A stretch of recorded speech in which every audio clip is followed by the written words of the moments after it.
Welcome to this presentation on oxidation states, and you may hear the term oxidation states referred to as oxidation numbers in another textbook or maybe in another chemistry course, but you should understand that they all mean the same thing. And what do they mean? Well, oxidation states are really just numbers that help us measure the movement of electrons in chemical reactions. And so whenever an atom or an ion gains an electron, so gains one electron, well, then we subtract one from its oxidation state. Similar, it looks like charges to us, right? It looks like when we add an electron to something, well, the charge goes down by 1. And so similarly, the oxidation state of something goes down by 1 when we add an electron.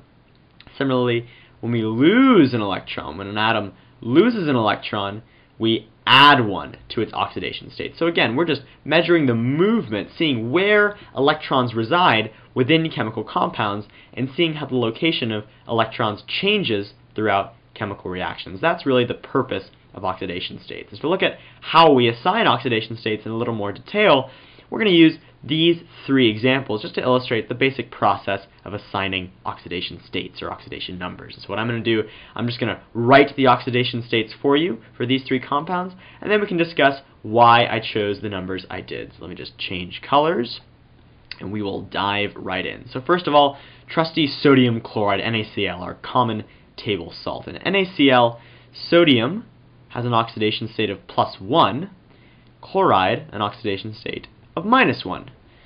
Simple enough. Iron iodide, iron has a state of 2, oxidation state of +2, iodide an oxidation state of -2, of -1. In water, trusty H2O, hydrogen an oxidation state of +1, oxygen an oxidation state of -2.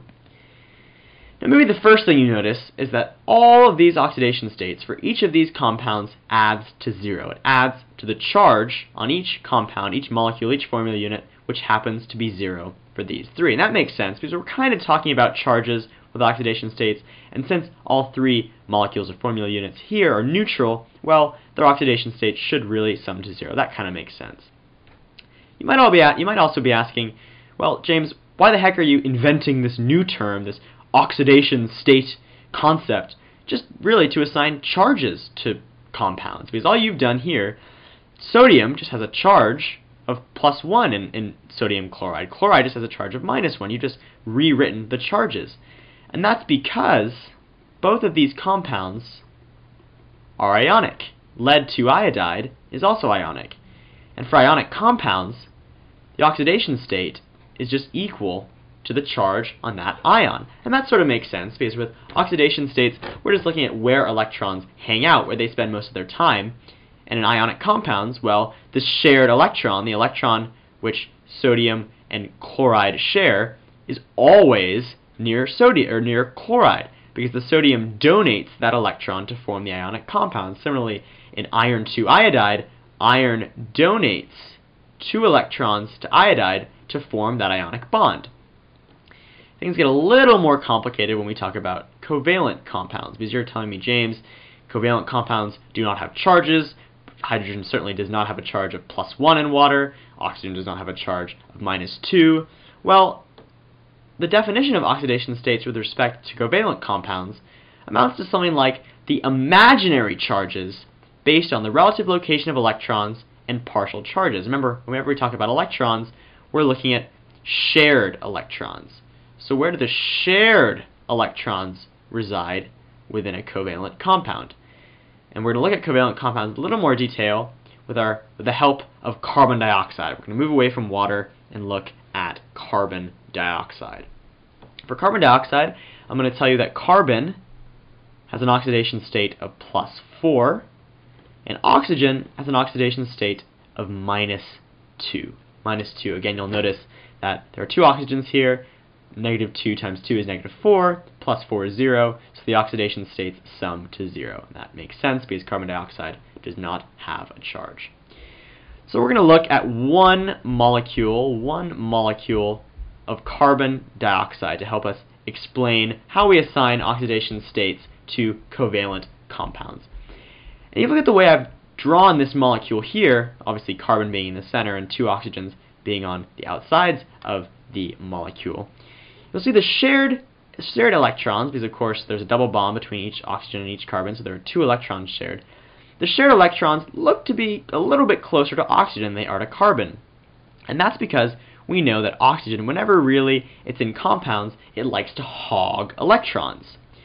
So we might describe these little partial charges that arise as a result of electrons spending more of their time, not that much more, but certainly more of their time near oxygen than they do carbon. So we're going to have negative charges over here, negative charges over here, and that's going to result in tiny partial charges on carbon. This might look like the kind of diagram we drew when we looked at water as a polar compound, but the difference is in water we have 2 distinct poles. We have a positive end near the hydrogens, and we have a negative end near the oxygens. This isn't the case in carbon dioxide. Instead, we have 2 sort of directions of our partial charges. The negatives are both pointing outwards. So we've got a negative pole here, a negative pole here, which means we don't have the kind of polar spectrum, the positive to negative spectrum we associate with polar molecules. So carbon dioxide is most definitely non-polar. It's most definitely non-polar. At the same time, it does have what we might call a varied distribution of electrons. And oxidation states help us describe this varied distribution of electrons. We've got 4 shared electrons in total, and 4 of them, they're all away from carbon. Carbon is effectively losing these 4 shared electrons when they're spending most of their time around oxygen. So we assign, consequently, carbon an oxidation state of +4. So essentially it's lost, I'll put that in quotes, because it hasn't really, it's lost 4 electrons. Oxygen kind of gains 2 electrons because they're spending most of their time, these shared electrons in this double bond are spending most of their time near oxygen. So each oxygen gains 4 electrons. And that's how we come up with these numbers, +4 and -2. But so far we've only looked at compounds which have a net 0 or a net no charge on them whatsoever. They're all neutral. But we can assign oxidation states to polyatomic ions, or compounds with a non-zero charge. And the process is exactly the same. We just have to take into account the charge of this ammonium ion. And so we know hydrogen really shares only 1 electron when it forms covalent bonds, as it does here. And it's usually going to give up that electron. So hydrogen is going to have an oxidation state of +1, relatively. Remember that it's not really giving up the electron, it's just the electron is spending most of its time near nitrogen. We know the charge on this ammonium ion is +1, and we know we've got a charge of +4 due to these 4 hydrogens, so 4 times 1 equals 4. And we know we need to get to 1, and so we need a number on an oxidation state on nitrogen that's going to give us a sum of 1, and that is -3, because 4 minus 3 equals 1. And just to summarize, the sum of our oxidation states for ammonium is +1, and the charge on ammonium is +1. And this leads us to our first general rule for assigning oxidation states or oxidation numbers to compounds. The oxidation states on a compound must add to that compound's charge. So in our first example, in sodium chloride, the net charge is 0. I might put a little 0 there. So our oxidation states on sodium and chloride have to add to 0. On something like ammonium, where the net charge is +1, our oxidation states of nitrogen and hydrogen have to add to +1. Next, we stated this earlier, but for monatomic ions, the oxidation state is just equal to the charge. The electrons, let's look at something like calcium chloride. Calcium in this case, let me just move down a little bit. Calcium in this case has an oxidation state of +2. It also happens to have a charge of 2+. And that's because the electrons, it's donating 2 electrons, so it really does lose 2 electrons in this case. And similarly with chloride, each chloride ion gains 1 electron. It gains that electron completely, so it's going to have an oxidation state of -1. And just a quick note, I've been kind of loose with these terms, but technically, when we talk about oxidation states, we generally put the sign first. So we have plus or minus, and we have -1, +2. When we talk about charges, real charges, so the charge on this calcium ion we should say it as 2+. So we should put the number first and then the sign. That's really just nomenclature. You can understand the concepts without getting that right, but I thought it was important to stress. Next, again, we've mentioned this before, but for covalent compounds, the oxidation state is equal to the hypothetical charge. And so for a polar molecule like water, the positive pole is near hydrogen, so we give that hydrogen a positive oxidation state. The negative pole is near oxygen, so we give oxygen a negative oxidation state. Similarly with carbon dioxide, even though there aren't poles necessarily, electrons do spend more of their time near oxygen, and so we assign the signs of our oxidation states accordingly. So if we were to strip the electrons and move them permanently closer to the atoms or ions at which they spend more time, these would be those hypothetical charges. Next, there are some sort of general oxidation states which we usually assign to a few elements. So fluorine or fluoride generally in compounds takes an oxidation state of -1. Oxygen takes an oxidation state of -2. And you notice this is also similar to the charges these elements or these ions take. Oxygen generally wants to gain 2 electrons to get a complete octet of 8, and so it's usually going to have an oxidation state and even a charge of -2. Similarly, hydrogen usually gives up 1 electron. Consequently, it's going to have an oxidation state most of the time in compounds of +1. And I stress in compounds because elemental atoms have oxidation states of 0. For instance, when you have something like oxygen gas, O2, I just told you that oxygen generally takes an oxidation state of -2.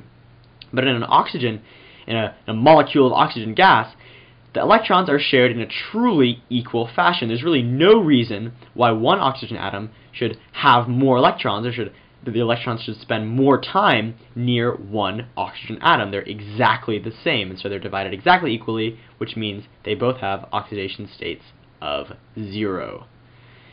And I know this can be a pretty alien, a pretty complicated topic. It took me probably 2 entire weeks in sophomore chemistry to understand what the heck was going on in our oxidation number unit.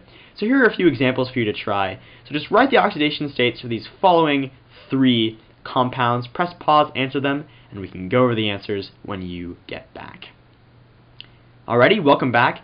Let's try and tackle these 3 problems. And I really gave you by far the hardest one first, lead to nitrate. But let's try and break this down. So we know the charge on a nitrate ion is -1, which means the charge on this lead ion, because we have 2 nitrate ions, is going to have to be +2, and we know from rule 2 that for ions, their oxidation state just equals their charge. So lead is going to have an oxidation state of +2.